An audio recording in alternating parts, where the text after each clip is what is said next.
All right, let's get started. Good afternoon, everybody. Good morning, I guess, if you're on the left side of the United States. Thanks so much for joining. My name is Lester Morales. I will be your host for the day. I wanted to start with maybe a little bit of setting the stage on a couple of things. We're in some interesting times, and I really got an interesting question the other day and was asked a question about how much I thought COVID would impact some clients' costs. And it's an interesting thought because thank God I don't have a lot of personal clients that I have heard of any severe cases of COVID outbreak, but it's everything obviously we see in the news. We're seeing a bunch of things in regards to what costs are. So I started to do some research and actually asked some of the folks that are on the phone today. But this was an article that I saw that the early indications is that the premium, fully insured premium, could go up as much as 40%. 40%. So I started to do some research, and if I'm stealing somebody's thunder on this phone, I'm sorry, but I was also given some great numbers to see, okay, exactly how much is COVID actually costing. So you'll see here on the screen that if you're looking at build charges, you're looking at somewhere around $73,000. Now, if you're looking at what the allowed after the discount, we're looking at about $38,000. If you're comparing that to what Medicare reimburses, you're looking at $10,500. And so the varying degree of cost makes the question, how much is COVID really going to cost your clients, an interesting thought. So then I took it a step further, given the subject of self-insurance today, and I looked at actually across our block of business, what's the claims activity? Because to me, intuitively, I think the only two types of claims that are going on right now are COVID claims, or two, that you've got little Johnny who is trying to play Tarzan off of the kitchen counter and bust his head open. And so for me, it seemed like, man, it shouldn't be all that much. So I looked into it. So this first number, 18.6 increase, was through the beginning of this year. So we had a nice year last year. We wrote some business. I would expect that more clients would generate more claims, and that absolutely happened. So an 18.6% increase in volume, number of claims being transacted off of, again, the same time period. I then looked at 2000 and, so think of the date periods of January 1st through February 15th. So then I looked at February 15th through current this year versus last year. So annualize everything, get it on a even plane. So on a per volume basis with the same number of people, a 33.7% decrease in volume of claims. So if we take, so that was 2016 to current. If we take it a step further and say year to date current is a 44.1% decrease. And then if you look at this from the standpoint of where we spend our money, and in most of the plans we're working with, there's a requirement for all facility-based claims to have a pre-authorization, it's a 55.4% reduction in the number of pre-auths being. So I started to think about this. I said, well, if projections are coming out that the rate increases of fully insured are going to be somewhere in the 40% range, but our clients are seeing a decrease in the claims volume, then it would tell me that self-funding becomes even a bigger conversation. So I'm going to set the stage in thinking, that mindset. Let's think about right now and the conversation around going self-funded. So again, this is episode 2 of a 9-step webinar series where we're going to talk about various strategies with a theme around COVID-19. But the reality of this is we are talking about this in regards to being a new norm, things that you, an advisor, should be thinking about, not just because we're in this pandemic, but because it's the right thing to think about. But this allows us a reset, a new norm. No longer are the conversations that we had yesterday going to be relevant today. So I already introduced myself in the beginning. I am the least important person on this call, but some housekeeping things. One, this call is being recorded. So if you don't want to be recorded, don't worry, you're not going to talk anyway, so no worries. The Q&A feature. So if you'll see on the top of your screen, the little icon button is a Q&A. If you have any questions throughout, please write the Q&A in there. We are going to stop and have about 10 minutes of Q&A, and so we'll try to get to every question. If we do not get to questions, it says who writes the question, so we'll make sure that you get it answered. The follow-up, so we'll send a follow-up where you can actually download the presentation that's being used today and get the replay of this will be out either tomorrow or on Monday. The other thing that I really want to point out is this is a rolling 2-week webinar series. And what I mean by that is we do advisor-employer, advisor-employer. And so one of the things that we like to do for our partners is to be able to help you market. So you'll see if you want the opportunity to, you can actually co-market and co-host this same webinar that we're going to go through with the slant towards employers next week. The same exact time next week, employers will be on it. So if you'd like to invite your prospects and employers to hear this, where they will think that you were part of the organization of this, please let us know. You'll get something in the follow-up that'll allow you to do that. If you actually, too, want to become a client of ours, we do this on behalf of advisors. And you'll see one of our advisor partners, we actually brand this for him and send it out and track everything. You could see who's reading emails and things of that nature. So to set the theme, again, we've talked about COVID being a new world here, and that you as an advisor really need to be looking at this time from a marketing perspective. People are sitting in front of their computers. We're never getting more activity right now than right now. And so these webinar series allow us, as a part of an overall strategy, to increase the education that's going out to you as the advisor and also to employer clients. And so when we look at today, episode number 2, it's all about self-funded. So my speakers today come from all sides of the self-funded world, from carriers to captives to one of my partners in my business that actually we deal with TPAs and brokers all day long. So you're going to get a perspective from every side of the business. But I want you to think about a couple of things. One is the value that self-funding brings to a client. I think a lot of people would agree with. But the reality of it is, I don't know that we've done a good job with the education or getting really good at the vernacular, the speak, the rap, the terms to be able to use. So I've asked all of our speakers to make sure that if they have tricks of the trade, what they see good advisors out there doing and what employers are latching onto, to be able to share. So as we look at today from an agenda standpoint, we're really looking at this to a reset. We're going to look at things from the standpoint of, yes, we're in a new norm. And so the conversation, really think back about the claims activity that I talked about before, that the claims activity is down. And so that if employers are struggling financially right now, if you think about the setup, fully insured, they're paying the equal amount of premium every single month, even though their claims activity is down significantly.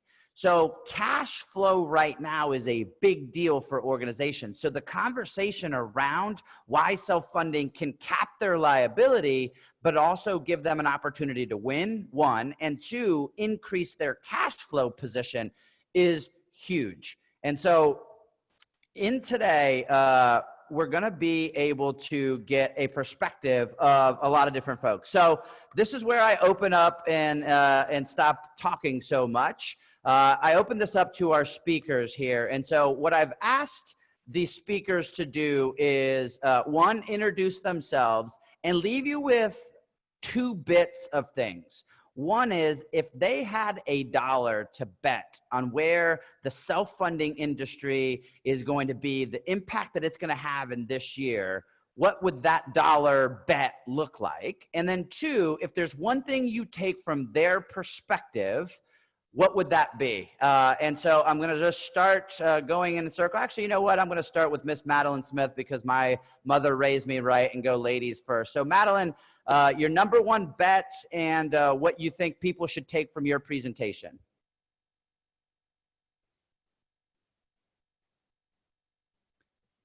Madeline, you may be on mute. I will unmute you. There you are. Nope. There you are. You're good. Good. Okay. We hear So ya. My dollar bet, I guess I'm not a betting woman, would be that those clients or even prospects that you've had to move on from who were pretty adamant that they're okay with the status quo will have a different perspective after this experience.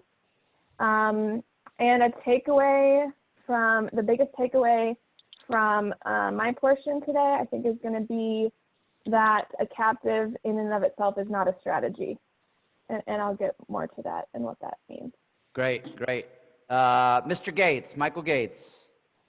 Hey, Lester, great intro. So a dollar bet for me would be that I believe that brokers that are willing to understand and educate themselves and are able to educate clients and prospects on exactly how self-funding works, how to structure it, and how to protect their clients, that they will see a 20% increase in their block of business this year if they're willing to make self-funding a major part of their growth strategy. So that's my dollar bet. And then probably the big takeaway that I'll talk about today is simply that self-funding does not need to be scary.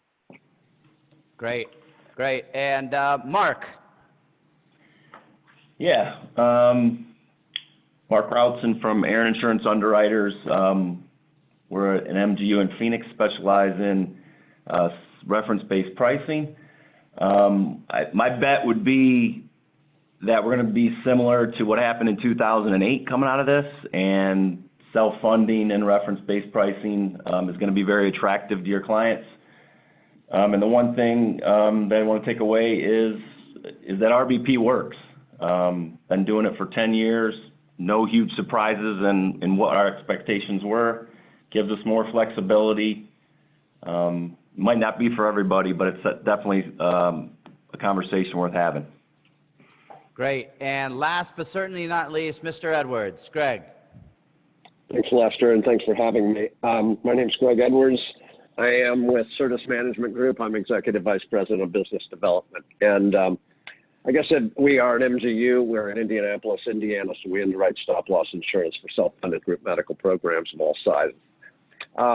My bet would be that that this year and years beyond, PPOs who have proven themselves more and more detrimental over the course of time, as opposed to beneficial to benefit plans, will continue to erode in popularity, and like Mark says, will make way for more platforms such as reference-based pricing and direct contracting between employers and hospital systems themselves. And I guess the takeaway that I would like for everyone to have today from my portion of the program is that a stop-loss carrier is all too often considered an adversary as opposed to a partner, considered a not necessarily a we're a throwaway. We're an easily interchanged part. And I would like for the audience to take away the fact that we are not such an easily interchanged part, that we are, that our experience and our expertise should be looked to assist in managing plan costs. Great. Great. Thanks, guys. So I took some notes, a one-word note on everybody's. I've heard Madeline say, hey, just because something was true yesterday doesn't mean it's true today. So making sure you're staying connected with your prospects and listening. I've heard Mr. Gates talk about education and making sure those two things really align for me, of making sure that you're educated and being able to go back and add value to that particular prospect.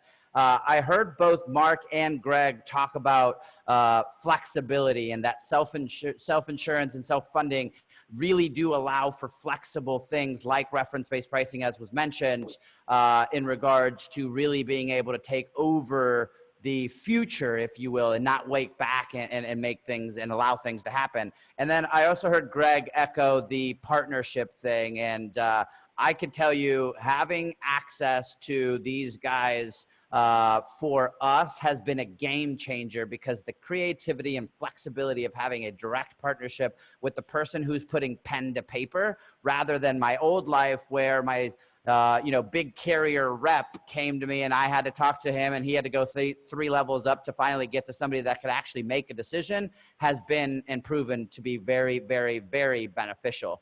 So let's get on to the show here. I'm going to start with kind of the 101 and really the foundation of being able to have the conversation with a client. So Michael Gates, can you talk to me and walk me through the conversation? And you didn't give a little bit of your background, so do that, please.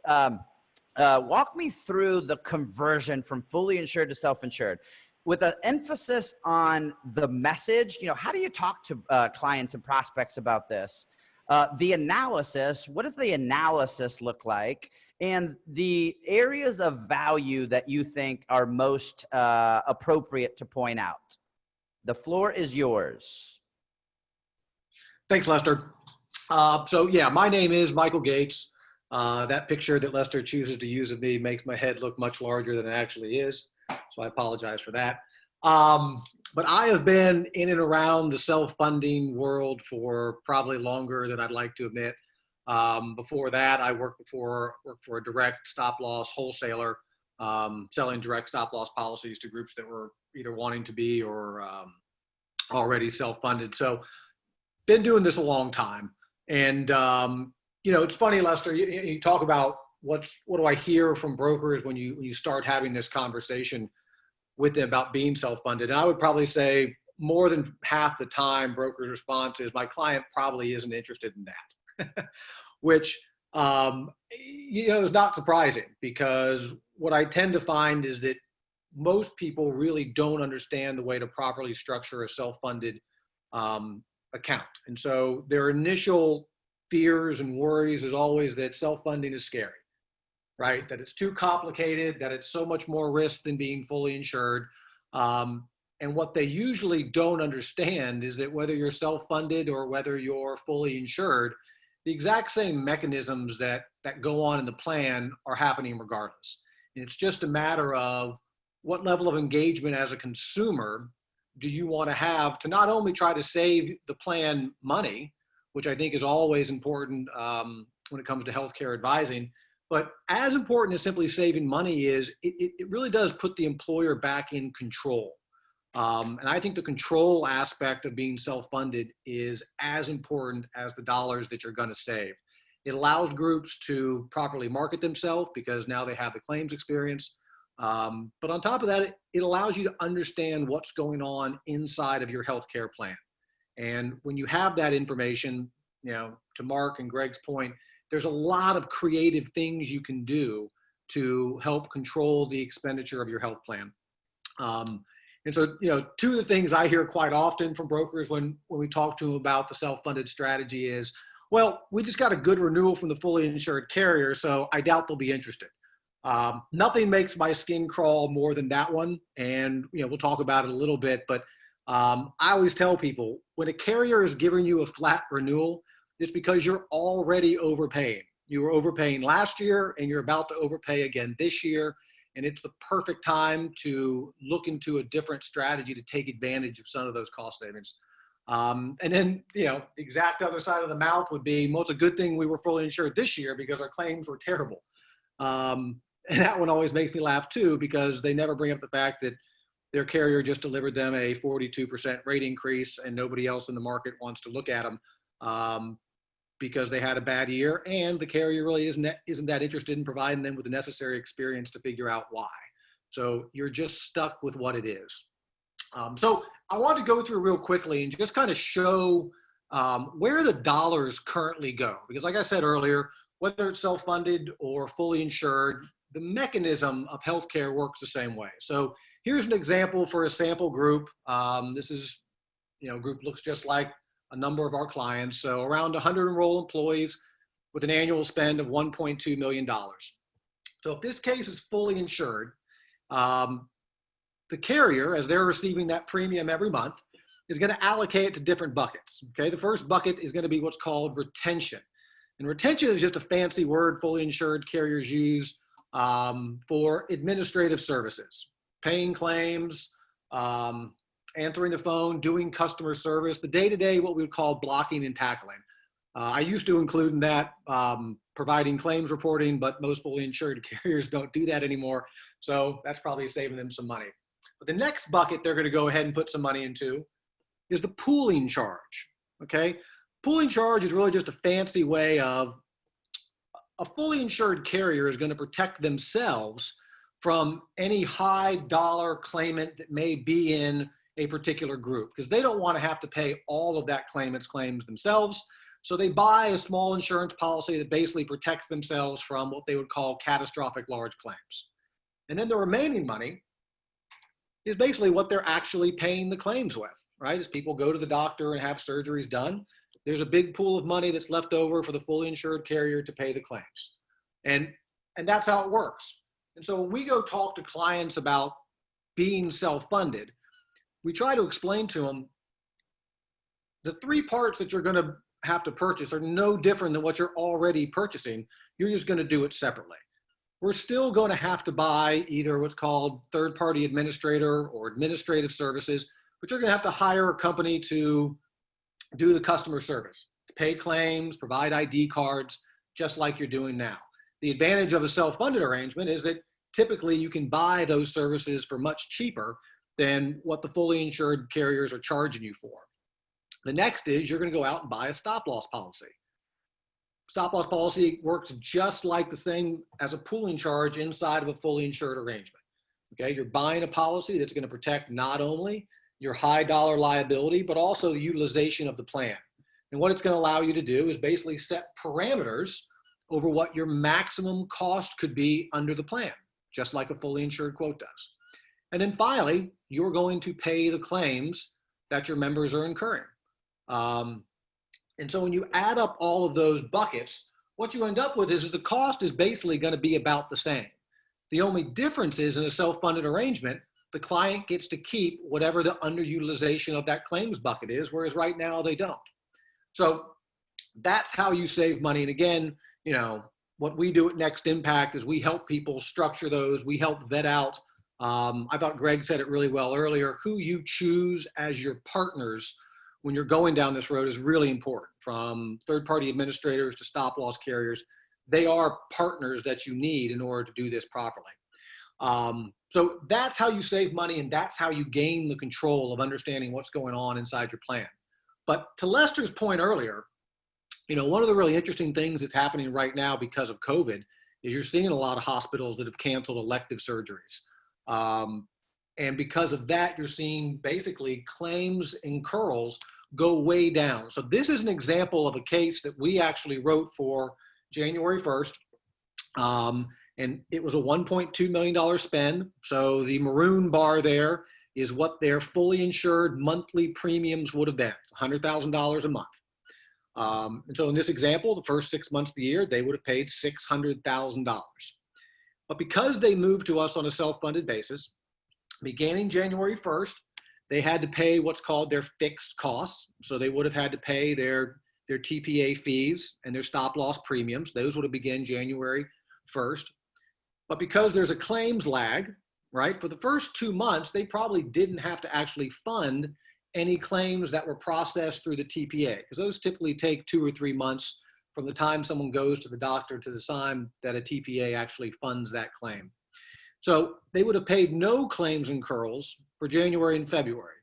Starting in March, they probably would have had what we call a mature month of claims. So in this example, we show that basically their payment for March would have been the same as it would have been under a fully insured carrier. But then because of COVID, and as Lester mentioned earlier, we're seeing up to 40, 50% reductions in claims activities. So our projection for this client going forward for the next 3 months is that they're going to see probably about half of the claims activity that we would have expected. So all this in, when you figure that through the first 6 months of the year under a fully insured plan, they would have paid $600,000 in premiums. Under the program we put them on, from a cash flow perspective, they're going to pay $355,000 is our projection. That means that they've saved, from a cash flow perspective, $245,000 in just the first 6 months. And that's a 41% reduction to what they were budgeting based on their fully insured situation they were in before we took them over. So just one more example of, not only does self-funding allow you to better manage your cost and savings, it provides you with more control, and it does provide you with better cash flow management, especially in that first year when you switch over from a fully insured arrangement. Lester, with that, I'll go ahead and kick it back to you. So one of the things I wanted to point out in that example, outside of he's using Florida State colors, I think I've brainwashed him now into that. But the fact that the client's cap was equal to that. So a lot of times that scary word, oh my gosh, that self-funded word is such a scary word. I'd like to give somebody a point. I heard a broker in Tennessee use the word dividend eligible.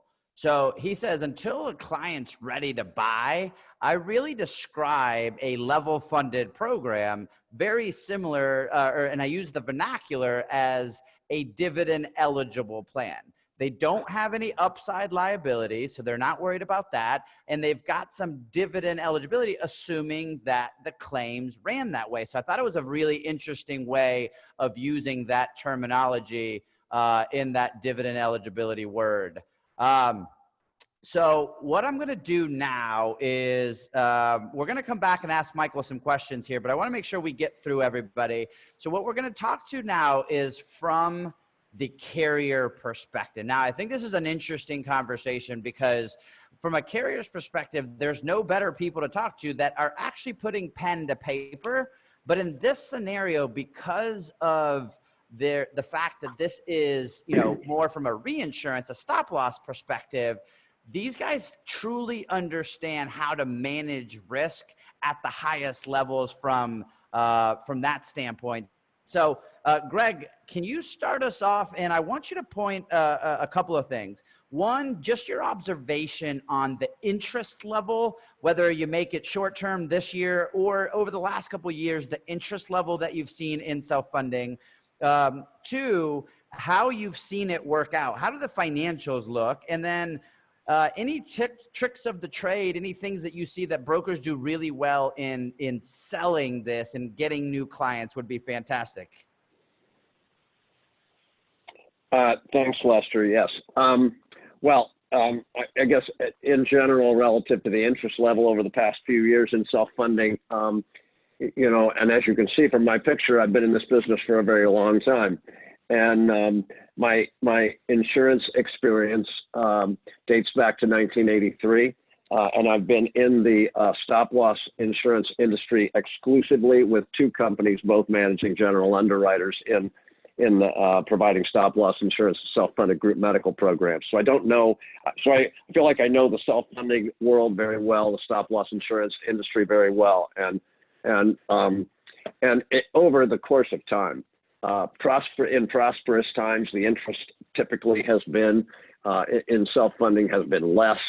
And times have been prosperous the last few years, right? But our industry, by the same token, the stop loss carrier industry, is so saturated and the pricing has been so low that has mitigated to some degree the lack of interest in self-funding over the past few years that would typically come with prosperous times. So I would say traditionally in prosperous times, it's not as high as it is in difficult times. I would see in times like we are entering right now, or we're in the midst of right now, the interest level in self-funding going up and up and up. As far as the reasons for interest in self-funding, as a concept, it shouldn't matter whether we're in a prosperous period or we're in a down period or we're in a recession type of period. The advantages of self-funding remain the advantages of self-funding. And Michael did a really good job of explaining those, and the fact that you're breaking apart the costs of a fully insured plan, and you're controlling each of those costs. And you as an advisor are assisting your client in controlling each of those components, pieces, parts, so that you're able to access the very best component in each of those particular disciplines. We're supposed to be in the midst of sports right now, right? And we're supposed to be just coming off of the NCAA tournament. And as I said earlier, I'm in Indianapolis. I happen to be an IU fan. So this quote here from Bobby Knight, I think, is appropriate when talking about when you make the choice or why you might choose to self-fund, and then when you've made the choice to self-fund,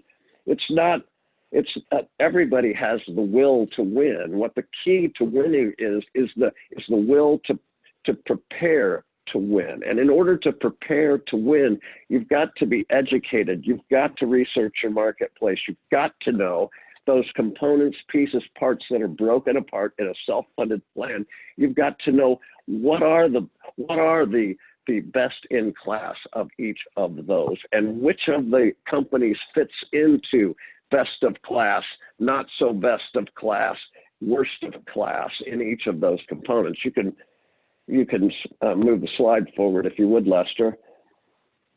And as I said earlier, the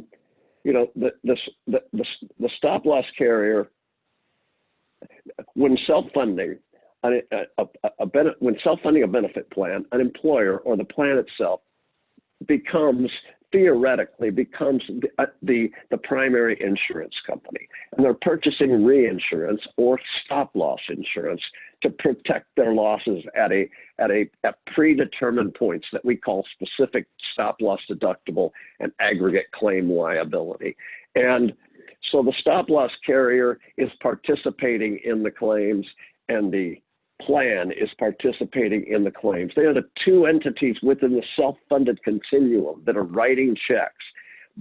They're the two whose interests are perfectly aligned, because they should be most interested in the spend and where those dollars that they're writing those checks for are going, and how effectively and how efficiently they're being spent. The components that those are going out to are the TPA, the payment platform, whether that's a PPO, whether that is an RBP platform, whether that is a full indemnity, a fully insured plan. It could be that, as well as a PBM implemented to administer and manage the RX spend, and now, especially today, the specialty RX spend. It's the pre-cert case management company who really should be the quarterback in the whole equation. And then any other cost containment or claim management initiatives that you might implement, such as domestic medical travel, et cetera. As a stop loss underwriter, what we're considering then is not just the demographic data that is sent to us, the census data, the location of the client, et cetera, the claims data, but also those components that are being utilized, all of the components that I just spoke of that are being utilized in order to manage the plan, and how well they are managed, how well they're managing the plan. We see over 3,000 requests for proposals a year at our company. And we have, over the course of our 22 years of existence, we've paid $750 million. We've looked at $750 million worth of claims spend. That's a lot of claims spend. That's a lot of claims to look at. That's a lot of different benefit plans, self-funded and otherwise, to look at. That's a lot of components to see, and it's a lot of information to decipher and determine which of those components are effective and which are not so effective. So our job truly is to provide that oversight of plan document review and approval, the vendor execution and oversight, the ongoing plan reporting, the renewal underwriting, the stop-loss claim adjudication. Those are our jobs, and we've got to be there to do those and perform those functions on behalf of the plan and on behalf of the stop-loss carrier, again, which are perfectly aligned. As a result of what we see, there are some critical pain points that have developed over time and have become of utmost importance today. And I would say the most important of those are the ones that we're focusing on today are the PPO arrangements. What kind of plan document language do they allow for, or do they preclude from being written into the plan, such as simple edits of a hospital bill, simple review of a hospital bill. Oftentimes, all the time, the BUCA PPOs will not allow for simple auditing of a claim, simple claim editing. And we find error upon tens of thousands, hundreds of thousands of dollars of excess claim billing that must be paid by a self-funded plan because the PPO that's being utilized does not allow for a simple edit, a simple review. And then specialty RX and specialty medication management by a PBM, whether that is J-code infusions in the facility or whether that is over-the-counter specialty medications, must be managed and must be sourced at the lowest cost sources, which are becoming available today. So, and there are a lot of opportunities for that. So again, I just encourage you to always consider your stop-loss carrier because of our unique position in this to as a partner and as a resource, as opposed to an adversary or an enemy.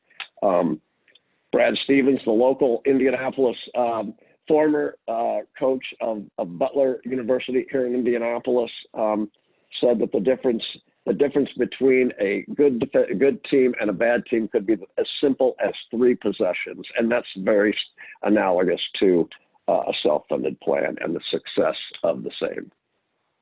And I'll pass it off to Mark. Great. Mark, if you could address some of the same things, kind of your take on the marketplace, the interest level, financials, and sales, particularly, if you could. Yeah, the self-funded, self-insurance market has grown pretty rapidly. It's averaged 15% over the last 5 years. Probably half of that is from new membership, new groups. The other half is probably increases and other such. What contributed to that is probably mostly ACA and the limitations that it applied. Groups wanted more flexibility. Carriers had more restrictions, so going to the self-insurance market was very advantageous for that. And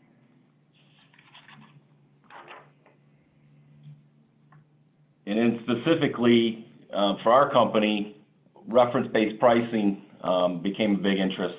We started in 2010. By 2015, about 25% of our groups were on some part of RBP platform. Today, about 76% of our groups are on RBP platform. So, and most of that is just because it works. Lester kind of stole my thunder with the COVID example, but if you look at it, this example, the commercial insurance allows the 38,000, Medicare allows 10,000. If we're doing a Medicare Plus product, say Medicare plus 50%, that turns that 10,000 into about 15,000. So the savings between the Medicare plus plan and the commercial plan is 59%. Pretty significant. And I think, you know, what we've seen over the years is an RBP plan as a whole saves the plan about 20%. More on the large claims, less on the day-to-day claims. But as far as like return on investments, you know, I think an administrator is probably the biggest choice you have to make. The difference between having a good administrator that understands self-insurance, understands RVP, and having a bad one is huge. But I think reference-based pricing is the biggest thing that I've seen over my 25 years that impacts costs. It makes your renewals easier, the control of those renewals easier, as Michael had suggested, and it kind of gives groups ongoing confidence that they're not getting ripped off. They're getting a good deal. I think recently, trying to control your specialty RX and implementing financial assistance programs, I mean, it's just getting out of control. And you don't have a lot to lose to do that. I mean, if you can try to get the financial assistance and you get it, great. If you don't, you can structure the plan to where, you know, you can have it still covered.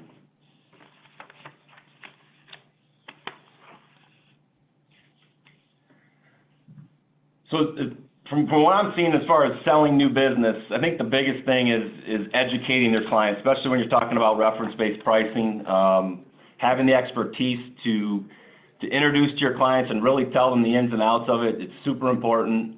I mean, it's not for everyone. I think, you know, listening to your clients, figuring out, you know, what's the most important thing to them. Is it because they're just fed up with paying hospital costs that are ridiculous, or just health benefit costs that are ridiculous in general, or, you know, and they just want to offer a fair product, or are they worried about their employees having to go through something that might be disruptive? But either way, you can structure a plan that fits them.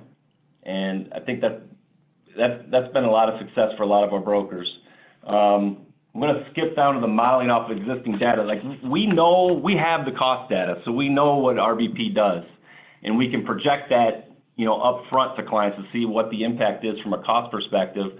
And the third thing is, you know, having creative solutions for ongoing claims. None of the groups that we're looking at are clean anymore, at least not the ones that I see. But if you can come up with a solution to protect that risk for the carrier, but yet still offer something that's attractive to the employer, that's a big thing.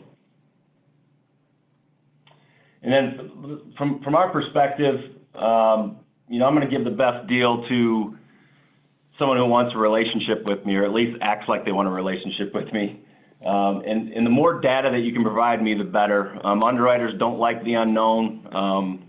We have a very, very small close ratio, so we'd rather take chances on the stuff that we can actually see rather than the stuff that we have no idea about. Great. Great, Mark. And I'm going to come back and probably ask, I want to make sure that we get through every section here. So I'm going to introduce Madeline Smith. Madeline's going to walk us through the captive world. And so I asked Madeline to kind of key in on three things. One, to demystify the word captive, because I think at the end of the day, people get either super glossy over it because they get scared, or they run to it thinking it's the coolest thing ever. And I think the reality of knowing which one it is and when it needs to be each is a big deal. The types of and when to look at different captives. And then two, the last point here is how to use it in your future conversations to help add value to your clients and maybe even grow your book of business. So Madeline, the floor is yours. Thanks. Perfect. So to kind of demystify, and I don't necessarily have that portrait on the slide here, but I will say that there's a lot of myths, I think, in the industry that come from partly sales messages from different entities, but also partly just a captive is a complex program, and so and almost no two are the same. So when there's confusion, our brains sort of fill in the gaps the way it works for us, and I think that's where a lot of sort of the misconceptions about captives come from. So I'll just say from my experience, and other folks who've been in the captive space may have different, but from my experience, kind of the myth that I tried to dispel, one of the first ones is that you have to be really large to be in a captive. Now it depends. Everything I'm saying, I'm qualifying by saying it really depends on what captive program and arrangement you're looking at. But that is definitely not always the case. I personally have had clients that are 20 lives participate in a captive arrangement. The other is that a captive, and this jumps back to Michael's, one of his very beginning slides, that there's just this big scary risk with a captive, whether that be from a big high dollar collateral number or the unknown, I think is where some of that concern of a lot of risk comes from. There can be additional risk in a captive arrangement, but it doesn't have to be a big scary number, depending again on the arrangement. And the one that sort of drives me the craziest, Leslie, you're probably going to laugh at this, is that a captive is all about this warm, fuzzy, let's bond together as employers. I think there are some captives who do play off of that we're all in this together and we're going to bond as employers over doing the same thing. But some employers are just really not interested in that. And so I don't think that has to be a component of a captive strategy. So I will jump into what I see, when and how I see kind of the benefits of a captive arrangement. The first is pooling, but not in the way that you've probably heard about pooling. So I'm not necessarily talking about risk pooling, although that is an obvious risk benefit of the captive. I'm also talking about, particularly in the arrangements that Michael and Mark and Greg are talking about as it relates to like a value-based or reference-based pricing plan, or even a pharmacy, especially pharmacy program, pooling and using the kind of law of large numbers in your buying power for contracts, whether that be a direct contract with a hospital system or some sort of strategic play with, a specialty medication. So pooling in terms of not just the risk share and pooling risks together, but pooling and using buying power that you wouldn't necessarily have if you were just an individual group.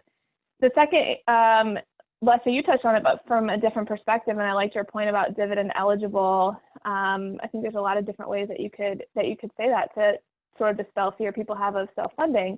I think it's probably the most attractive thing about captives. People are really love the idea of getting money back. And that can be a great benefit, is the profit share or dividend component. And this is really just the way I would explain it without going into too many charts and graphs here, is that, on a self-funded platform, an employer is hearing that they're able to realize their claim savings, and that's what's, such a great benefit. If they don't spend it, they keep it. This is taking that to another level and saying, in a particular captive arrangements, they're actually able to realize underwriting profit. So they're able to see, not only am I retaining my claim savings, but depending on how my premium is allocated between the different entities, there's potential to actually recoup some of those premium dollars, so some of that fixed cost expense, and that can be really attractive.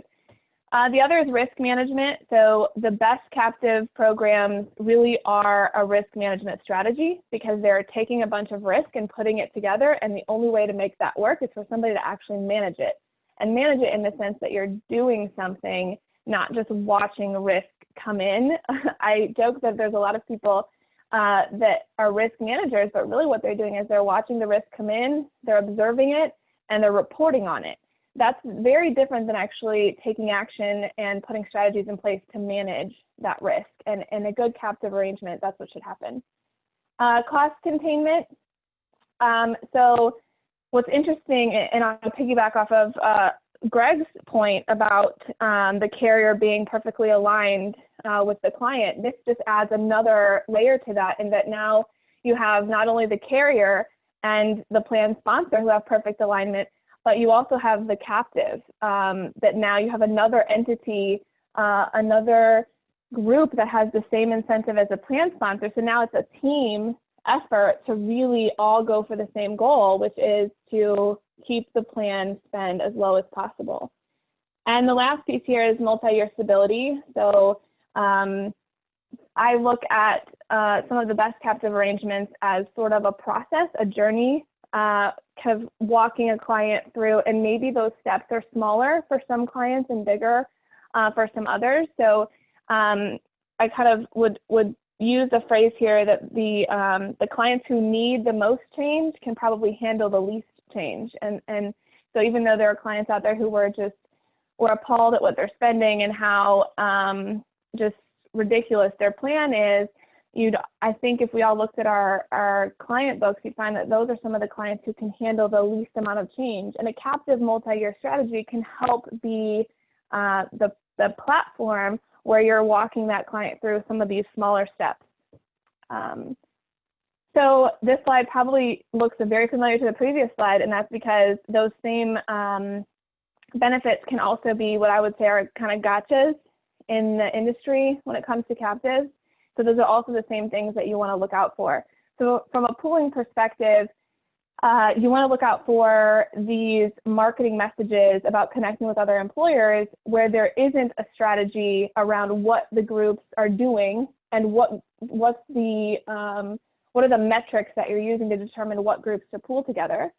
From a dividend and profit share perspective, these agreements and contracts, disbursement schedules, these things can be extremely complicated, difficult to track. They're really pretty in the sales process, and I'd recommend that you actually, if you're proposing a captive arrangement, that you actually look at the agreements before you even put the solution in front of the client, and do things like ask for recent disbursement schedules and ask for client references.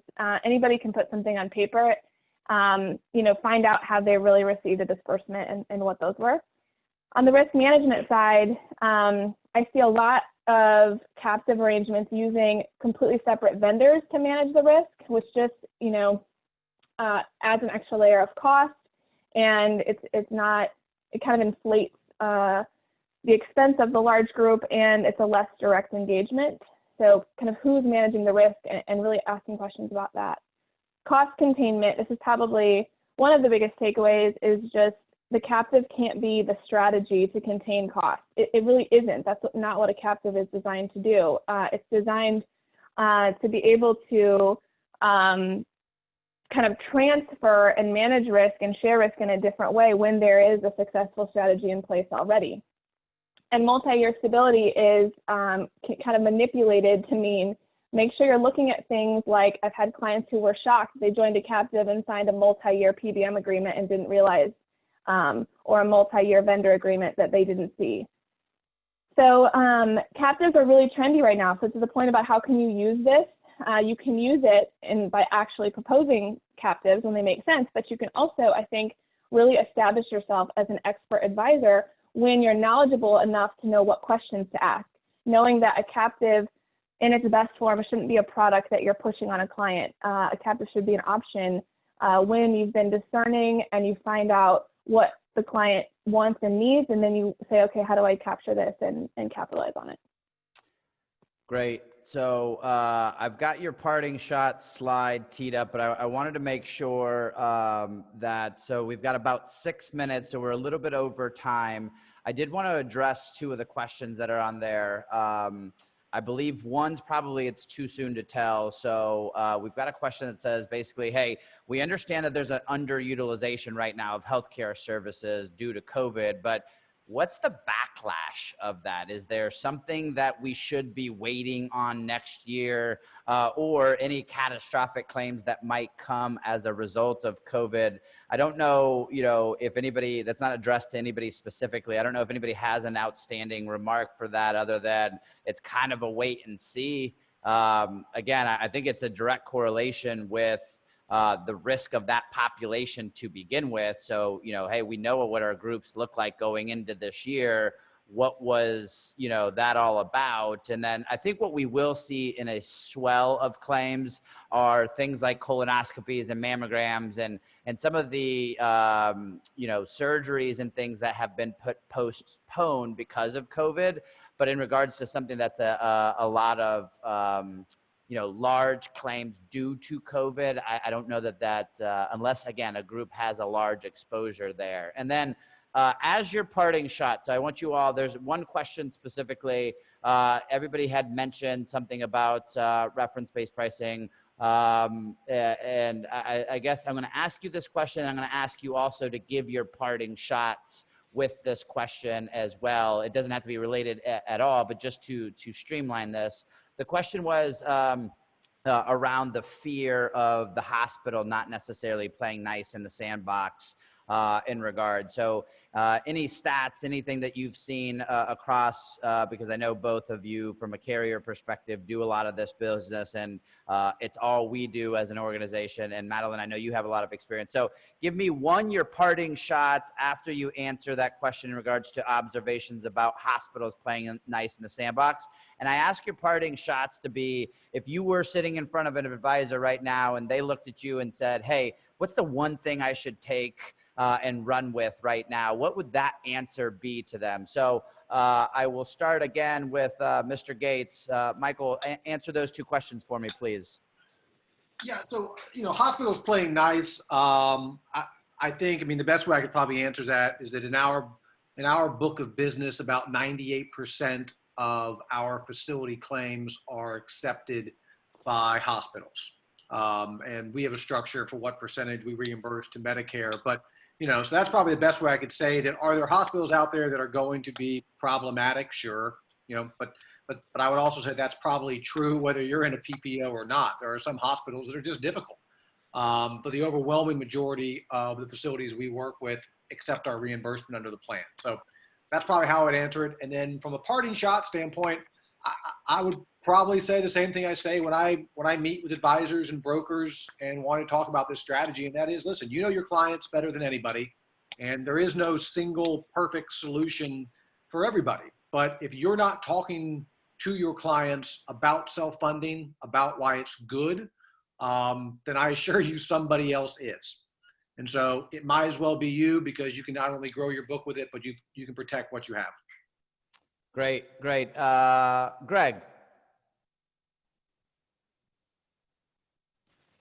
I was having a little trouble getting my unmute. As far as I think the entire hospital world right now is learning and going to conferences, just like we're going to conferences, we're going to webinars, we're learning as we go along, and we know more and more on a daily basis, and we've got more and more to learn on a daily basis. But I think the hospital community, the provider community is learning more and more about how to not play nice in the sandbox. I think that, I think we all have to get used to the fact from advisor to plan to carrier to everybody involved, we're going to have to deal with some claims at the end of the day where the provider is not playing nice. They're strong enough. They got enough money. They're throwing enough resources at it. We're going to have to buckle. But that's not the case in most of the instances. And I would say that what you got to do is you've got to when you're selling reference-based pricing to your client base, you've got to communicate properly to the participants.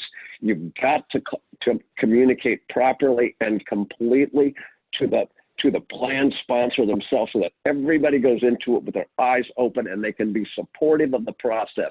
As the providers begin that pushback, everybody is prepared to push back against that pushback to the greatest degree possible. And again, you've got to get used to the fact that occasionally you're going to have a situation that just has to be resolved at a distasteful amount. My parting shot would be something that I guess I forgot to mention during my presentation, and that is, what's the best way to sell a piece of business to a stop loss carrier in order to get the best pricing and the best relationship with a stop loss carrier. If you looked at half of the requests for proposals that we do and see how unprofessionally they come in and how unprofessionally they are prepared, you would be appalled. So I would look at yourselves, I would look at your internal organization. I would say, what does my RFP look like going out? Is it complete? Does it look professional? Does it sell this case to the stop-loss carrier? Great, thanks. Mark? Yeah, I think that hospitals don't want to litigate with members. I don't think they have really a stance. Like if you go to court against a hospital and they're going to say that getting, in the COVID example, 362% of Medicare is not enough, you know, the court's probably not going to rule in their favor, and that's why a lot of these cases never get to court. They're always rectified. It's just not a fight that they want to make. So that's kind of why RBP works. And as far as my parting shot, I don't think we have any choice. I think we have to consider RBP, reference-based pricing. There's just too much savings there, and if you're not considering it, like Michael said before, someone else is showing it to your client. And you know, our experience is it works. It's not for everybody, but it is for the majority, I think, and the results just speak for themselves.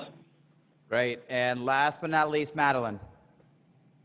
So on the RBP question, I agree with everything that's been said so far, but I just wanted to insert a slightly different perspective, you know, being that I play around with direct contracting and have some hospital and provider clients that I develop programs for. Remember that RBP is about negotiation. And so think about the approach that you're taking with these providers that are difficult. Sometimes every market I start out in, they all tell me, oh, you don't understand, our market doesn't do RBP. You can't do that here. And it evolves. It's about being creative. Don't look at the problem and say, oh, I got to give up. Look at it and say, okay, I know where I need to get to. How can there's a lot of ways that we've been successful in getting the final number we need by going about it in a really creative way. So just don't follow one path to get to that final. And my parting shot, I touched on it a little bit, but it is, as it relates to captives, you know, do you have a strategy? There's a quote here that I kind of live by all the time in the self-funded world, which is, if the risk is aligned with your purpose and mission, it's worth considering. And all too often, I think we put the cart before the horse. And I think the strategy with self-funding and with captives needs to be, what's the goal? And instead of trying to force a product on a client, figure out what the goal is first, then figure out what's the strategy to get to that goal, and then select who the best-in-class partners are around that strategy. Great. I love that. I love the cart before the horse analogy there. So my parting shot, I'm going to save you on the RBP comment because I think you heard everything. My parting shot is very similar to Mark's, is you cannot leave this conversation. You can't leave this time period and continue doing the same thing. So if there's anything that you learned today, there's a lot of different things you can be talking to clients about. If you're not taking the time to educate yourself and be an authoritative in an authoritative position with clients, that they find you as the person they need to ask those questions, there's 9 other people calling them every single day saying that they're that person. So it's going to be quick around here in future years, I believe, at least in the next couple months, of if somebody's calling with a shiny new toy that could save them money, there are people that are going to listen. So again, I appreciate everybody's opportunity to join this. If you do want to participate next week, again, back to that education, this webinar is going to be with now the employer slant. This was a slant, obviously, for you guys. So we'll talk less about the mechanics and more about what people should be thinking about, the journey and the results. So if you want to participate and co-host that with us, please let us know. You will be getting a follow-up on this, and it'll ask if you'd like to co-host. If you do, we will be sending you emails and LinkedIn posts that you could send out and market. All you're doing is changing my last name for yours, and you can pretend like this is yours. So you want to be an authoritative figure in your marketplace, get out things that help employers do this. So thanks so much, guys. Sorry we went a little bit over, but I appreciate to my panel, my speakers, thanks so much. And I appreciate everybody joining. Have a great day. Be safe.